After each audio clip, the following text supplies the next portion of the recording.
This is Akashvani, the news read by Priya Badu. Prime Minister Narendra Modi today raised concerns of the drug abuse in the country, saying that the government is taking effective steps to fight it.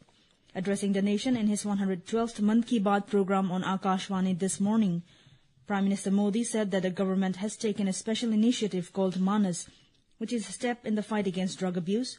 He said the helpline and portal of Manas were launched recently and a toll-free number 1933 has been issued. Mr. Modi said anyone can call this number to get the necessary advice or information related to rehabilitation. The Prime Minister said every family is worried that their child might get caught in the grip of drugs. He urged them to engage in making India drugs-free by making full use of the Manas helpline. A two-day meeting of Chief Ministers and Deputy Chief Ministers of BJP-ruled states is underway at the BJP headquarters in New Delhi. Prime Minister Narendra Modi, BJP Chief J.P. Nadda, Defence Minister Rajnath Singh, Home Minister Amit Shah and other senior BJP leaders are attending the meeting that began yesterday. Mr. Modi holds deliberations with the Chief Ministers and the Deputy Chief Ministers today over a host of issues. In a social media post after attending the first day of the meeting yesterday, Mr. Modi said that he met BJP Chief Ministers and Deputy Chief Ministers. He said that the party is working tirelessly to further good governance and fulfill the aspirations of the people. The meeting is taking place after the Lok Sabha elections and days after the presentation of the union budget. Delhi Police has detained the owner and coordinator of the coaching centre in Old Rajinder Nagar after flooding in its basement killed 3 civil services aspirants. 3 students lost their lives after being trapped in the basement of the building yesterday. DCP Central M. Harshvardhan said 2 female and a male have died in the incident and their bodies have been sent for the legal post-mortem examination. He said work is continuously on to pump out the water. A case has been registered and investigation is underway. The Delhi government has ordered a magisterial inquiry into the incident. Students staged a protest outside the coaching institute.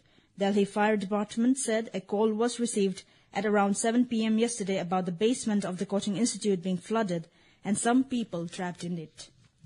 External Affairs Minister Dr. S. Jaishankar met U.S. Secretary of State Antony Blinken in Tokyo today ahead of the Quad Foreign Ministers meeting tomorrow.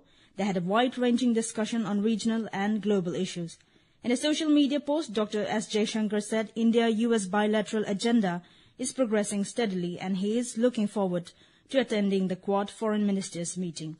During tomorrow's meeting, the foreign ministers of India, Japan, US and Australia will take forward discussions held during the last meeting in New York in September last year and exchange views on developments in the Indo-Pacific region and review progress on Quad initiatives and working groups. The ministers will discuss regional and international issues and guide further collaboration to achieve the shared view of a free and open Indo-Pacific region by addressing contemporary priorities of the region through delivery of public goods. At the second day of the Paris Olympics, shooter Manu Bhaker will be gunning for the first medal for the country as she will be in action in women's 100-meter air pistol finals at the Chateau Shooting Center today. The match is scheduled to begin at 3:30 p.m. In women's and men's